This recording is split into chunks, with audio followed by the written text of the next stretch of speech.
Let me get myself all situated here. Where we were in the middle last time, we were in the middle of talking about verse 2. No, I'm going to use my tabs because then it it goes all the texts at once. Okay. Let's do verse 2 again. So v'ha'aretz hayata tohu v'vohu v'choshech al penei tehom v'ruach Elohim marachefet al penei hamayim. And the earth was formless and empty. As we spent a lot of time talking about this phrase last time, formless and empty. And darkness was over the face of the deep. And I like but for this conjunction. But Ruach Elohim, the Spirit of God, was hovering over the face of the waters. So, Carmen had asked the question, like right before we left last time, about how many sentences are actually here in oh, hang on, my mouse all of a sudden went.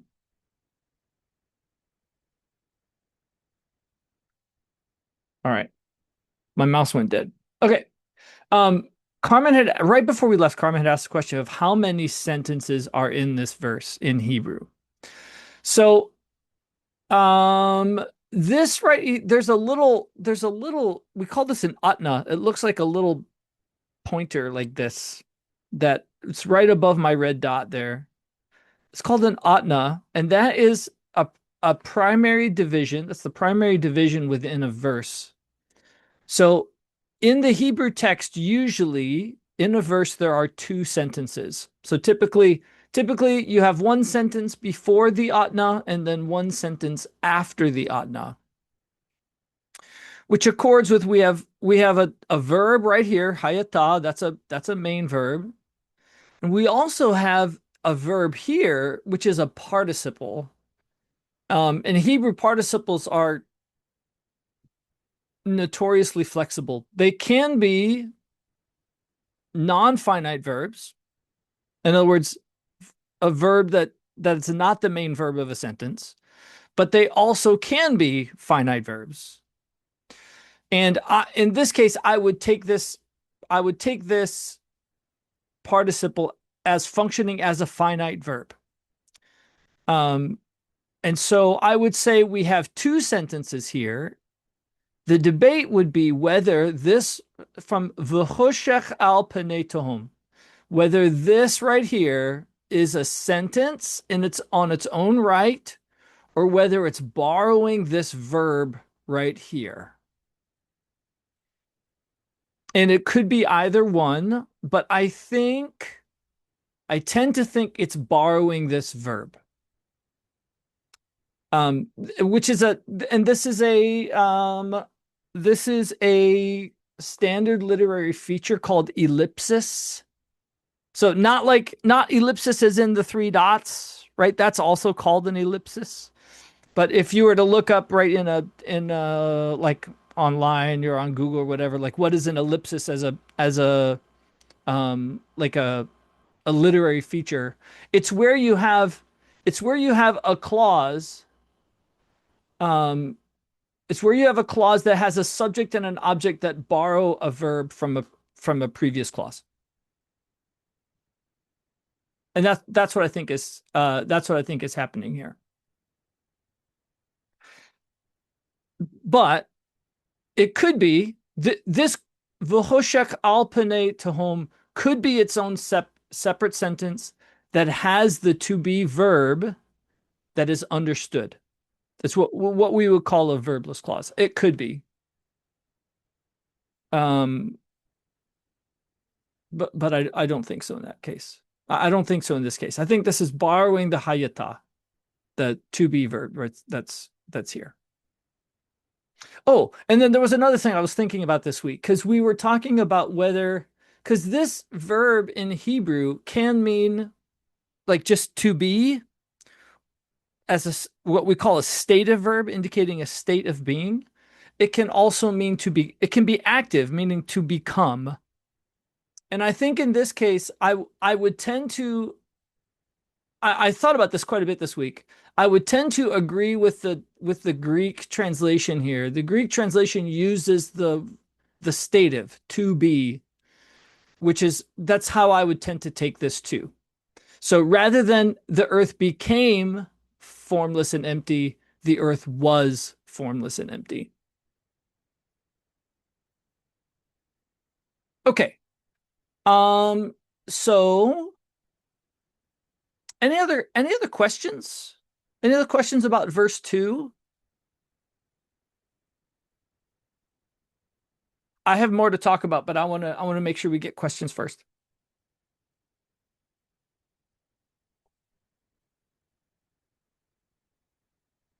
Joel, I was interested in the word darkness Oh yeah. Okay. Right here. Yep. because if is there darkness without light? And is God showing his light in this place? That's why there's the differentiation of darkness. I just don't really know what that means. That's a great question. Um that's a great question. So if we think about it scientifically, obviously, like darkness as a thing does not have positive existence of its own, right? Like, Yeah. um, what's on my, I have a battery here, right? I have a battery on my desk. This battery has positive existence, right? It's like I can point to this thing and say it's here. Darkness, darkness is an abs, right? Darkness is a thing, but it's an abstract thing, right? First of all, does that make sense what I've just said? Like darkness is a thing, but it doesn't have positive existence. It's a it's an abstract thing. But isn't light as well? I would say no. Light No. does have positive existence. There's right, like light is like we know light is made up of photons. We can debate whether photons are matter or whether energy, right? And physicists still debate this. But I think all physicists would agree that light does in fact exist, right? There is an actual thing. Okay. Can you say legitimately, Joel, that darkness is the absence of light? Yeah, I think so. I think you can. Okay. I think you can say that. So, right, which I think in some ways is that's what's happening in this verse in that the author is saying that there is no light as of yet. Okay. That's what I was wondering. And I think the reason why that's important is because I think the author is very invested in letting us know that light is a created thing, right? Light is in fact disambiguated from God. Um, yeah. So I think or to contrast this, right? It's like I think the use of edits here, the earth, I think presumes that at this point in the narrative, when you start verse 2, there's something that exists that the author is calling earth that is comprised of water. That's all we know about it, at least as of this point. There's there's a when we start verse 2, earth exists, it's comprised of water, and that there is no light. There's no light around. Does that make sense? Does that sufficiently answer your question? Yes. Thank you, Joel. Okay. It's It's this second sentence right here. V'ruach Elohim macharefet al panei hamayim. This is the place where we get some legitimate difficulties here. So even like when I hover over this word ruach, you'll see how in the KJV that's translated spirit, and in the NIV it's translated spirit, but in the NRSV it's translated wind. So this word ruach can legitimately mean spirit, like a person's spirit. It can legitimately mean wind, like wind that blows like natural wind. It can even mean breath, right? Like the wind that comes out of your lungs through your mouth or your nose. It can legitimately mean any of those three things. And to make it even worse, this word Elohim, which we've seen already being a reference to God. And we talked about this last time about how it uses the plural form. So this could be God with a capital G. It could be gods, plural, with a lowercase g. But this word Elohim also is used as an adjective. It can be used as an adjective, either as a comparative adjective or as even as a superlative adjective. Meaning, if you want to say something is really big or great or strong, or even if you want to say it is the greatest or the strongest or the mightiest, Hebrew will do this sometimes. A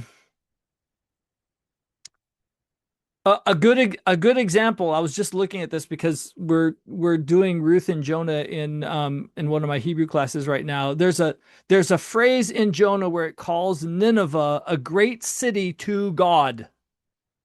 A great city to God. In which case that phrase to God is being used as an adjective, right? It's like meaning it's like right a very mighty city, perhaps even the mightiest city that's in existence at that point.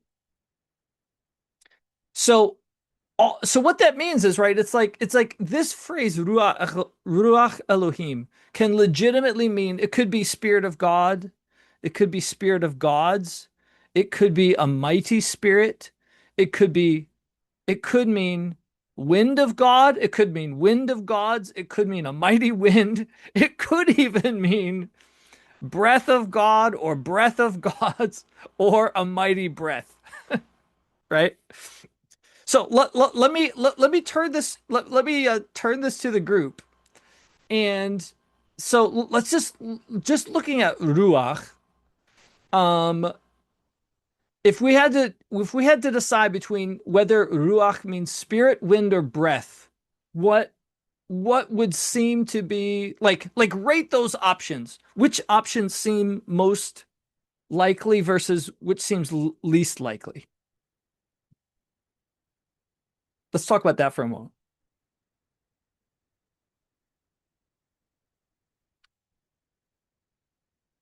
Spirit, wind, or breath?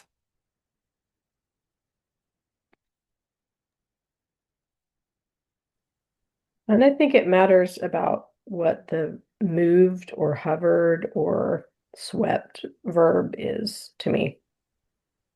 Oh, you think it does? I think it does because, the Yeah. verb, it's like knowing what the verb is tells you what the noun could be, because some things can't do other things, if that makes sense. Oh, I love it. Yep, I love it. I love the way you're thinking, Carmen. Okay, so let's talk about this verb. So this verb means to hover, roughly. This verb is difficult because it's only used twice in all of the Hebrew Bible. Interestingly enough, once here and once close to the end of Torah. It kind of like appears, right? It's like it kind of bookends Torah. It's in Deuteronomy 32. And in Deuteronomy 32, it's used of a bird. It's used of an eagle. Not an eagle flying, but hovering. And so what I think this refers to is so when eagles particularly do this, when they are training their young to fly, either one of the parents, either the mother or the father, will like they'll beat their wings and like hover over the nest in order to create an updraft that then they they create an updraft of air to help their young learn how to fly. I I feel I feel reasonably confident that that's what is being um that's what is being referred to here. So not necessarily like I don't think it's necessarily like an eagle like just soaring, right? Or just like keeping its wings steady and like riding on a current. I don't think that's what this means. I think it means an eagle that's like staying stationary but doing this thing, right? So it's like um if you think about the metaphor kind of it works, right? Of like um you're it's like agitating, getting ready for action to happen. So would you call it nurturing? And I keep thinking about I think it's Luke, Oh yeah. where mother hen, um, what's that passage? Mother hen taking care of her young. Oh right. Right. So where right. So where a hen is like because eagles do this too, right? They'll cover their Yeah. young with their wings to protect them from something. So I don't think that's what this means because this rachaf it has the idea of being suspended, right? Like you're in the air. Does that make sense, Maddie? sort of is ruach is a feminine noun, correct? It is. Yes. Yes, and this is a feminine participle. So well go ahead, Maddie, did you have No, another I was just thought going to there? say, so the idea of nurturing creation is not totally without substance, or that's a bad word. Not Hmm. totally without some sort of validity. I've all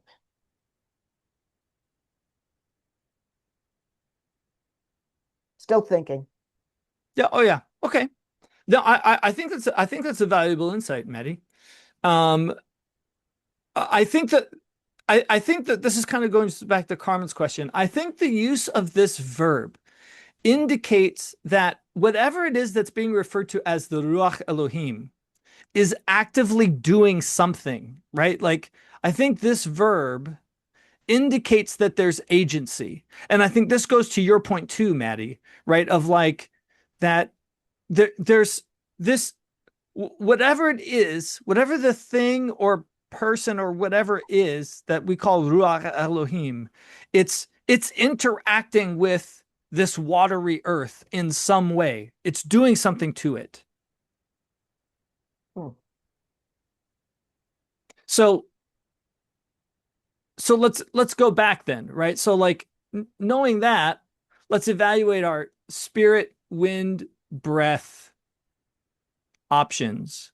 Do one of those seem better or any of those seem better or worse based on go ahead, Nick. Yep.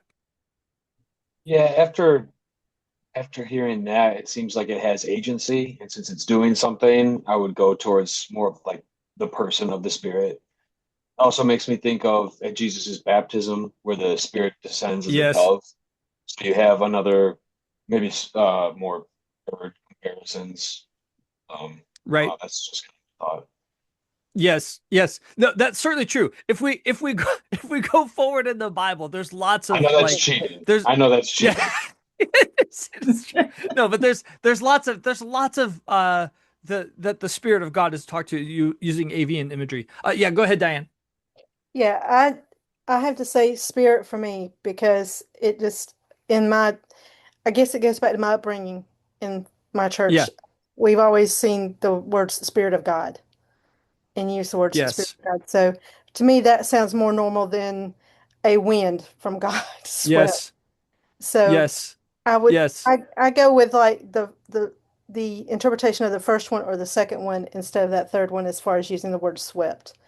I say right. hovering or moved in Spirit of God over a wind from God. From Yes, just what I learned growing up in yep, church. So yes.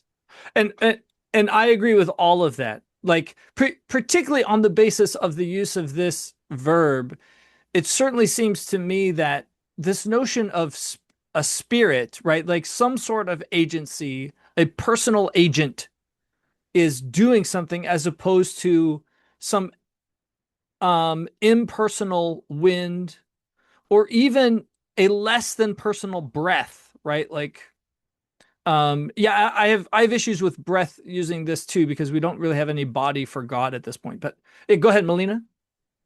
Just think, I think that making I don't know if there's a point making a distinction between them. You have words like inspiration related to Yes. aspiration, respiration, and all of those things that are Yes. spirit and breath. Yes. And it's as in God breathing into someone, giving them inspiration, as in Yes.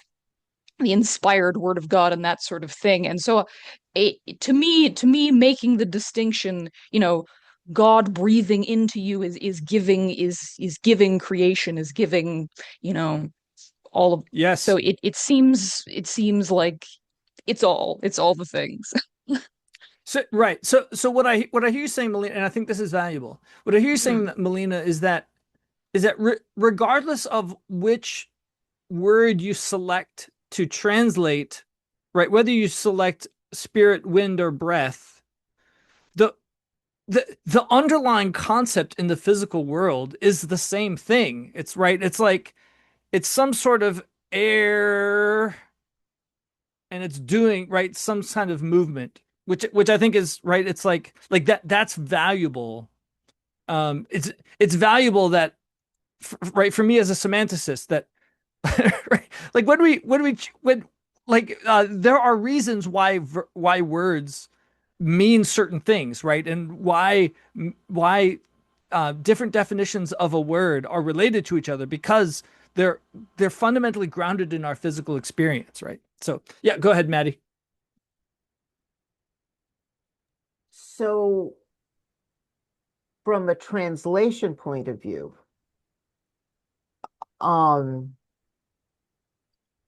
it's interesting that one Hebrew word can mean different things, so many different things. Yeah. And Yes. do you think that the author chose that word because all of those meanings are what he or she was, I'm pretty sure he was thinking about or trying to refer to, or That's a great question. So because I, t- I oh, go ahead. No, finish your thought.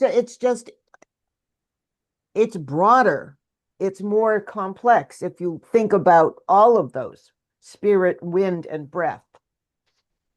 um Wind is a natural thing, breath is a internal thing, spirit Yep. is all encompassing. All of those elements can Yep. define God in a way. Yes. So I have a thought. I'm going to come back to this, but I want to get Carmen first. Go ahead, Carmen.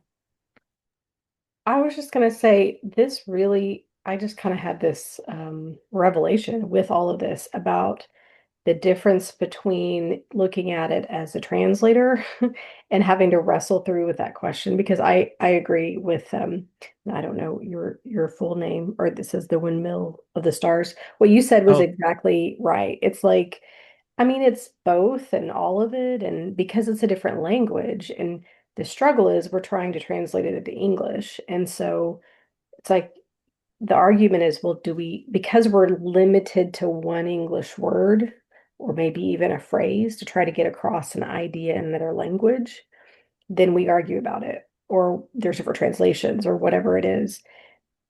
Within it's like if you're a reader, on the flip side of it, the difference between being able to look at all the different translations and then realize, oh, there's actually there's a concept behind this. Like there's an Yes. idea behind it.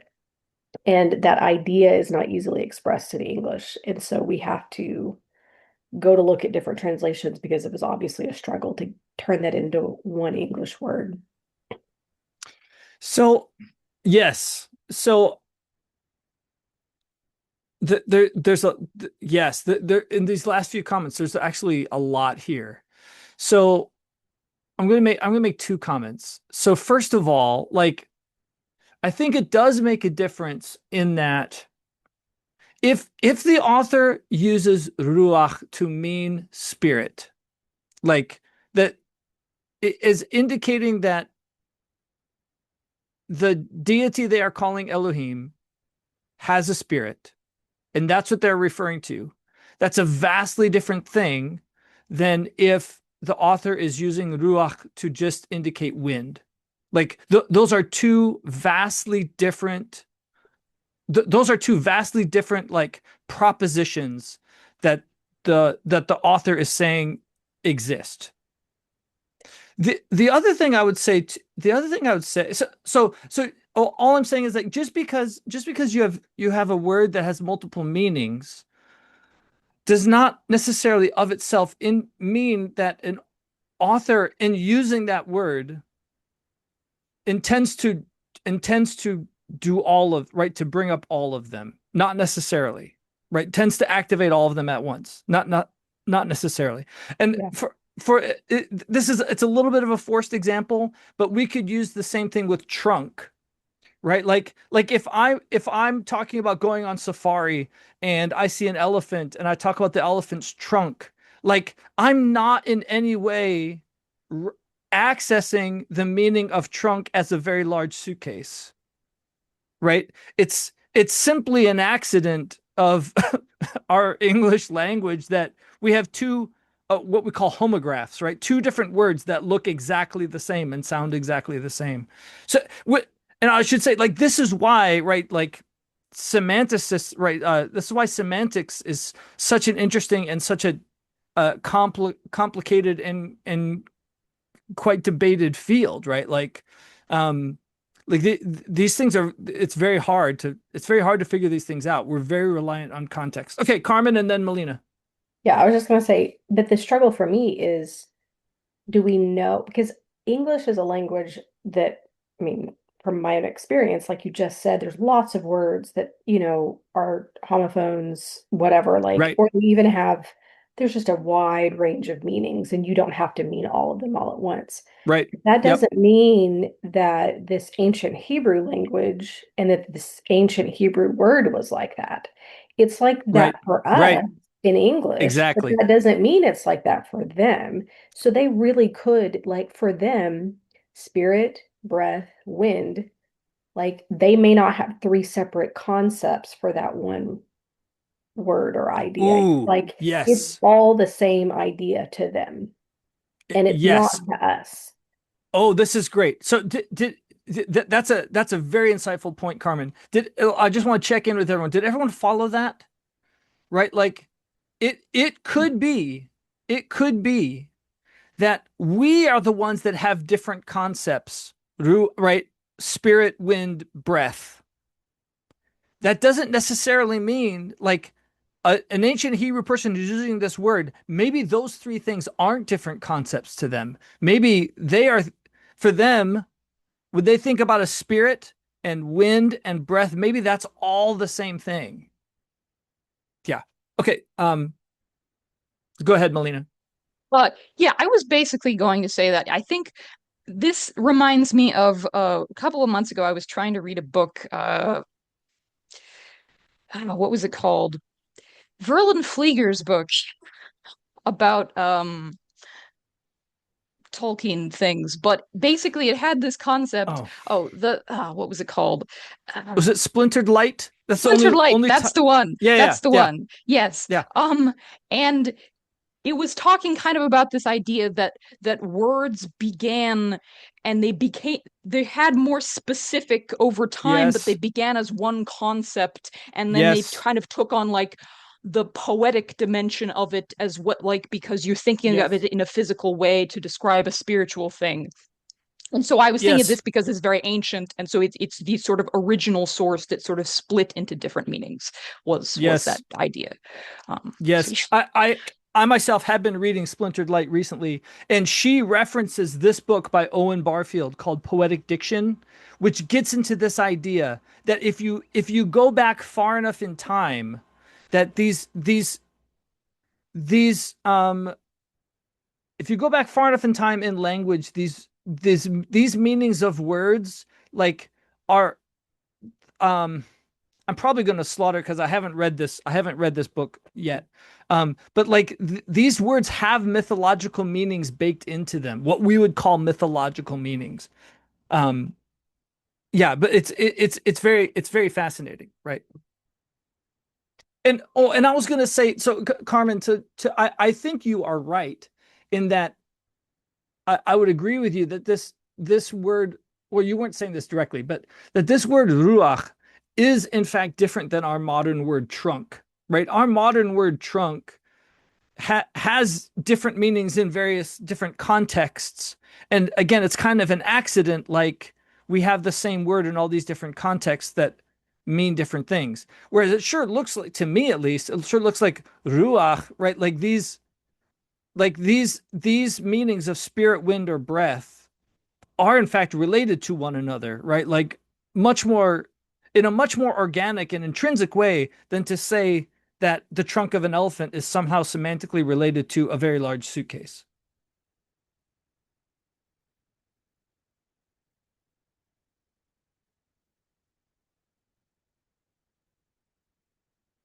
But yeah, but I think again, like for me, uh, apart from like, right, I could take this phrase or this sentence or this or sorry, I'll use the word phrase. I could use this phrase ruach Elohim, and then I could start doing a comparative study, right? Like through the Hebrew Bible, when I see this particular grammatical construction, which we call in Hebrew we call this a construct chain, ruach Elohim. How is it used in other places? And that might help, right? To determine. But apart from doing all of that, right? Like um, apart from doing all of that, for me, if I stay right here in this local context, to me, the definitive factor is this verb right here. I kind of can't get away that this verb seems to indicate some sort of personal or at least quasi-personal agency, right? In a similar way that a bird, like there has to be a bird doing this thing. So, which seems compelling to me that this Ruach Elohim should be translated spirit of God as opposed to some sort of impersonal wind or even a less than personal breath. I don't think this is I don't think this is a breath of God hovering. Right. I think this is there's an agent. That seems compelling to me. So here's the big question though. So oh, we got lots of time. So and I'm very curious to hear what you all think about this. So based just on what we've read so far, these couple sentences. If this in fact if this author means to say Ruach Elohim as spirit of God, is that fundamentally different than God, or is it just a different way of referring to God? Like, are in do you think in the author means to disambiguate these two entities, or is it like is this just another way of saying that God is a spirit? Like What do you think about that?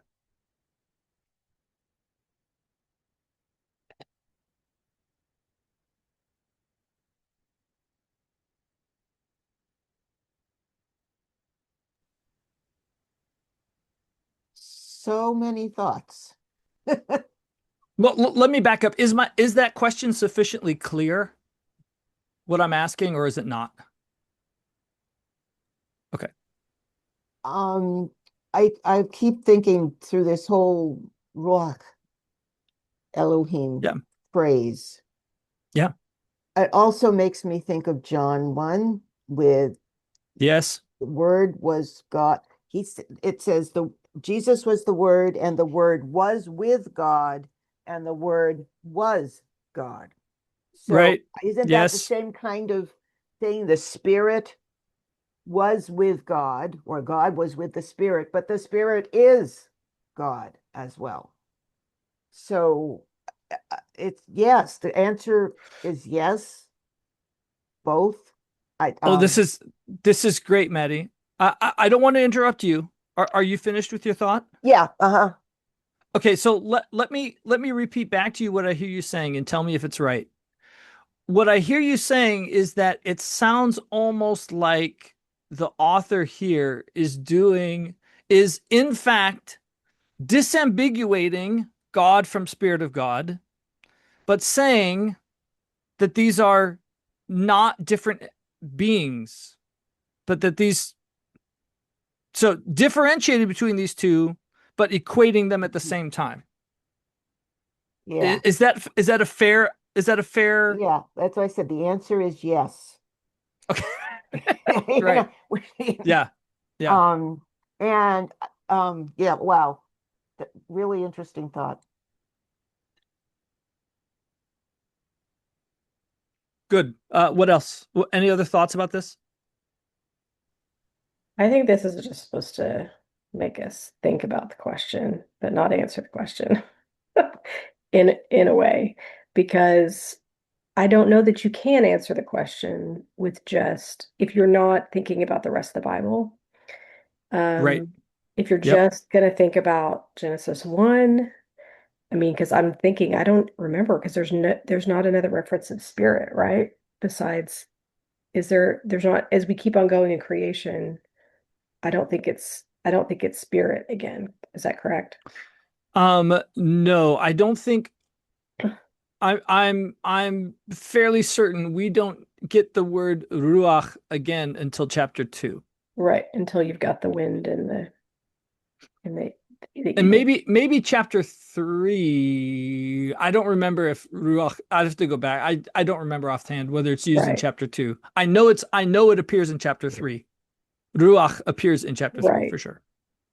So, I mean, I don't know that you get the answer to the question, but I think that it's supposed to probably make you pay attention to the fact that there's this anomaly or this phrase, like why, Hmm. we have God, God, God, God all over, but then you've got this one instance where it's Spirit of God or, Ruach of God. So Yes. I think it's like a teaser, kind of like, ooh, I don't know, it's like an Easter egg type idea where it's like you may not understand what it's meaning now, but then you can go back later once you keep on reading the story and then see it here, and then you can compare it. Do you know what I mean? Yep. I'm following you. I'm following you very, very well, Carmen. I have one follow-up question. Do you think that the ambiguity that you are referring to is an intentional device of the author, or do you think it's simply an ambiguity because we just don't have enough information? Do you see the difference there? In other words, like Okay. if an original reader, like the intended audience for whom this author wrote, do you think that the original reader would have the same type of ambiguity? I mean, I personally don't know because I don't know nearly enough about the person, Like I got it. Yep. it would be a total wild guess on my part because I don't know enough about ancient Hebrew or the Uh, people or any of that to even make an right. educated guess at all. Right. Well, But and I think either one could be possible. Like I don't think either one of those things is an impossibility. the reason why I'm asking is because I mean I've been doing Hebrew for almost 20 years and I don't know the answer to that question, right? It's like for me it would also be a guess, right? Right. And Whether at this the point, original we reader may be would so know far or removed from it that yeah, nobody really we just knows. don't know. Yeah. Yep. Go ahead, Nick. Yeah, you kind of touched on what I was thinking of. Is it purposely ambiguous? But I was thinking that there's got to be some significance to it because the sentence before you don't have it, and you add it in, and then verse after, or rather the verse before it doesn't have it. Then you have ruach, Right. then you have it without. So I feel like there's some kind of significance with adding the word ruach in, but like Carmen said, I don't know. It's a very tricky question to kind of like finger on. I don't know if there's really, but to me, it does stand Oh, out that you would put that there. I love this observation, Nick. I love it. And I agree with you. So I want to make sure that everyone follows what he is saying too, right? Like what Nick is saying is that it seems like there must be some kind of differentiation because if the author just wanted to say God, then the author would just say God because that's what the author does everywhere else, just says God. So and that's compelling evidence to me also, Nick, right? Like the author makes a specific choice to include this word ruach. Presumably the author has some kind of reason. Whether yeah, yeah. There's okay, go ahead, Jess. Good on you. This is sort of cheating because it's thinking forward. But my brain just kind of makes connections. And I was looking up where other occurrences of Spirit of God, and one of them is in Exodus, where God is giving instructions, all kinds of instructions. But in this particular Yes. one, he's giving instructions on building the tabernacle. And so God is talking to Moses and is saying that he has given the Spirit of God to specific individuals so that they would know how to make things, how to build things, how to Yes. basically do what God is asking them to do without having had prior instruction.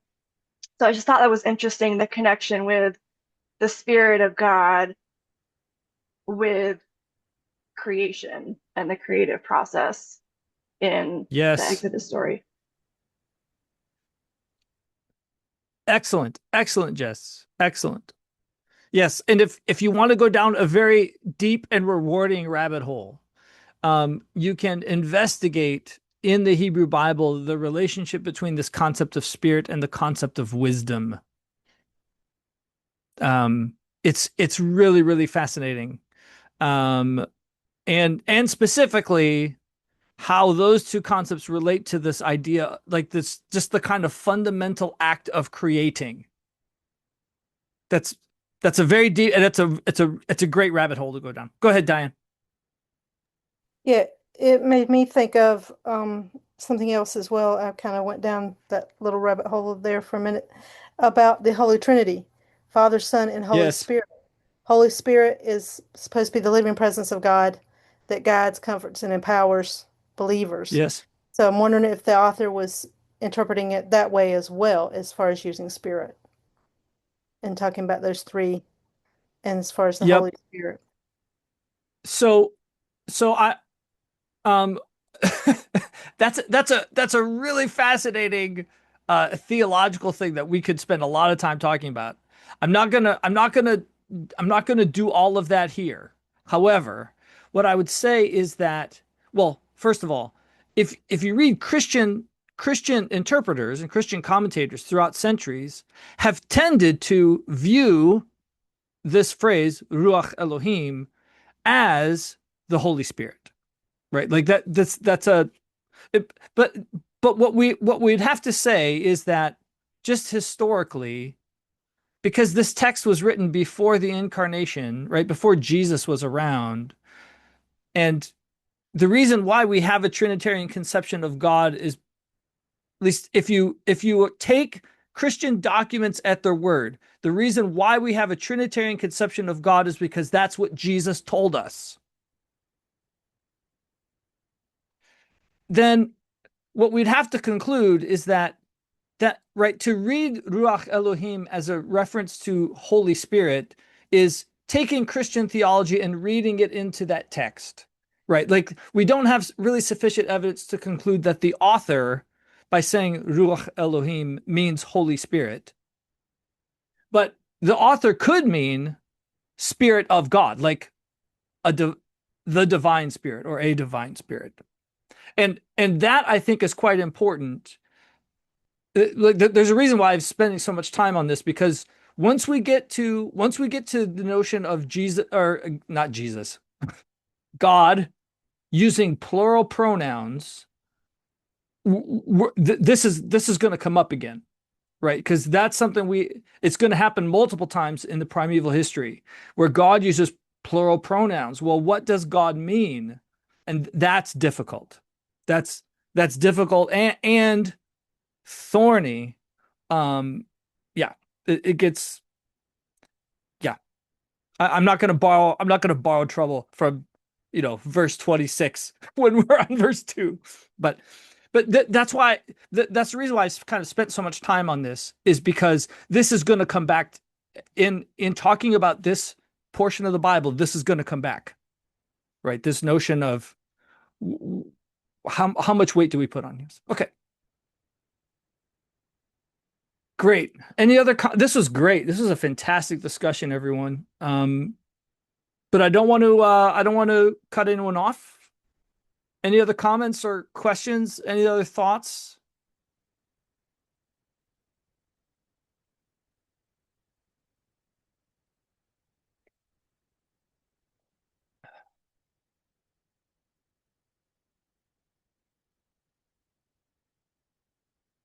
Okay. Let's go on to verse 3 then. We'll start. Vayomer Elohim Yehi Or Vayhi Or. It's a very simple sentence. And God said, "Let there be light." And there was light. Or,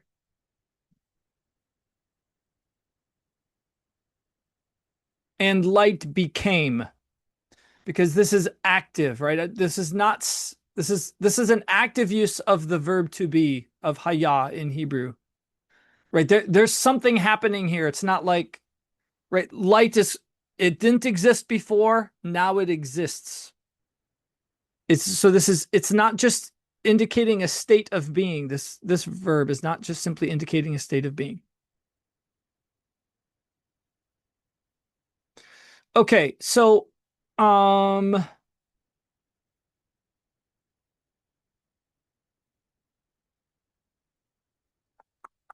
you say that again?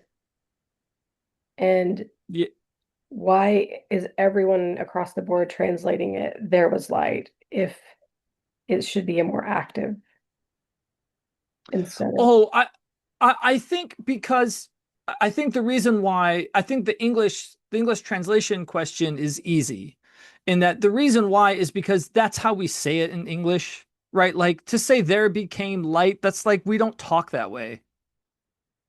Does that make sense? Like, we just Well, like, don't. you could say "light became."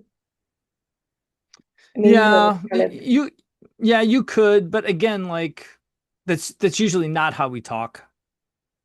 but do you think that our English doesn't convey what's actually happening in the Hebrew because we just don't have a good way to say it?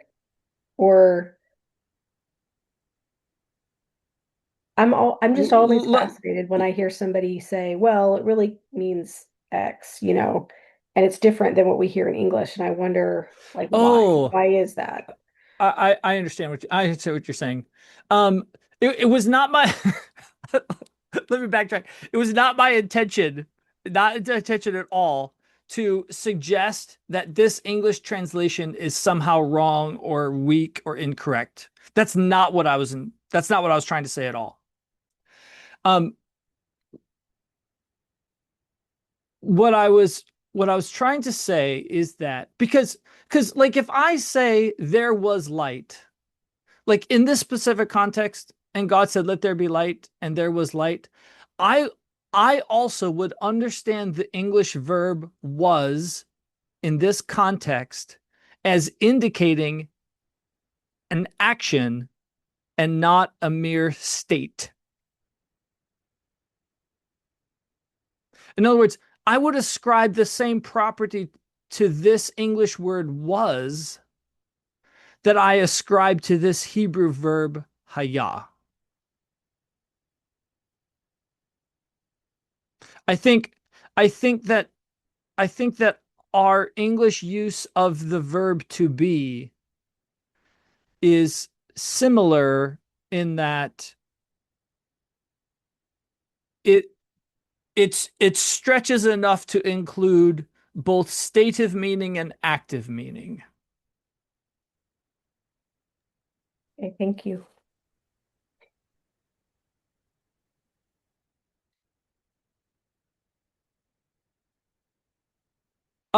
You made me so yeah, so it's interesting, right? So if we look at the Greek translation here, this Greek verb, like let there be light, and there was light, this is the active Greek verb, right? This is the verb to be that tends to be the active one as opposed to the state of one up here. Does that help, Carmen? Yep. Okay. All right. We got a couple of minutes left. I want to make sure that we don't miss Sandy's question that she had raised way at the beginning about light. She had asked somehow, like, is this light here light that comes from the person of God? I just want to make sure that we capture that, like, to remind, because it was so, almost an hour ago. So I don't want to lose that. We're going to talk about that. All right, we have 2 minutes left. Any other initial comments or responses to Carmen's question?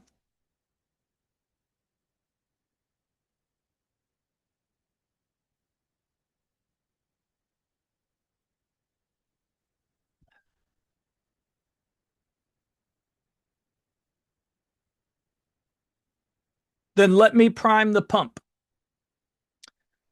for next week. So give me your initial thought, right? Like, just when you read this verse, how do you understand this light? Like, what seems the most natural understanding to you? Is this light coming from God? Is this some sort of light that we don't like? What is this thing? This light, right? This word or, it's mentioned in verse 3. What is it? What is the actual physical thing? There's no right or wrong answers. Just what seems right to you? That it's just light. It's just, I don't know. I don't really question it. He's not saying, God's not saying, let there be a sun, Right. or a moon, or stars, from which comes light now. So I don't know. I never even thought about that, but that's a really good question. Is it just light? Yeah. And then I have a science because then background, later so- on, he does talk about the sun and the moon, right? Yeah. Other verses. Yes. But right here, it's just light. Yeah. So Right. So Carmen is answering the question. Carmen is saying it's just light and it doesn't matter where it comes from. It doesn't matter. It's just light. That's all that is. That's one possibility.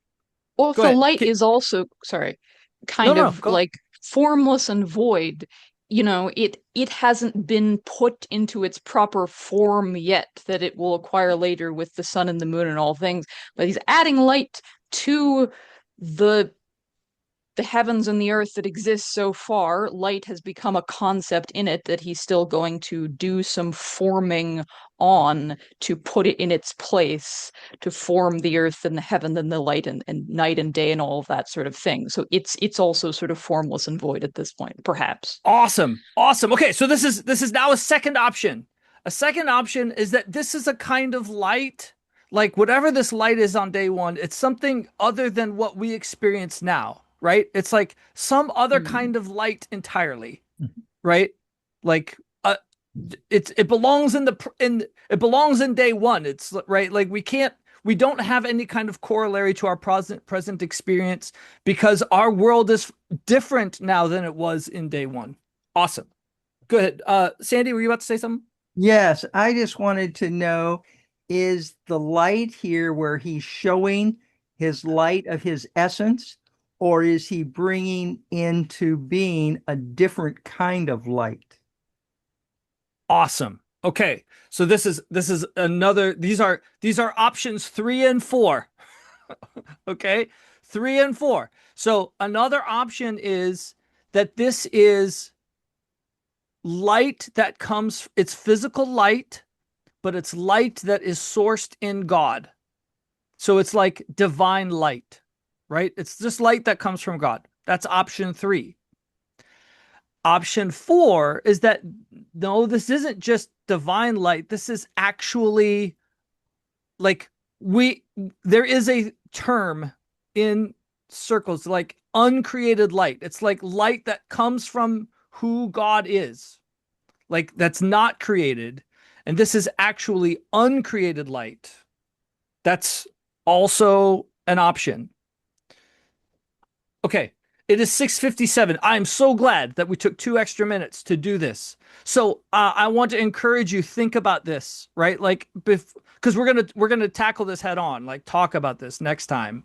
Like we're not just gonna leave it, and we're not gonna answer it in just 1 week because we have lots more of the story to go. But it's an important issue.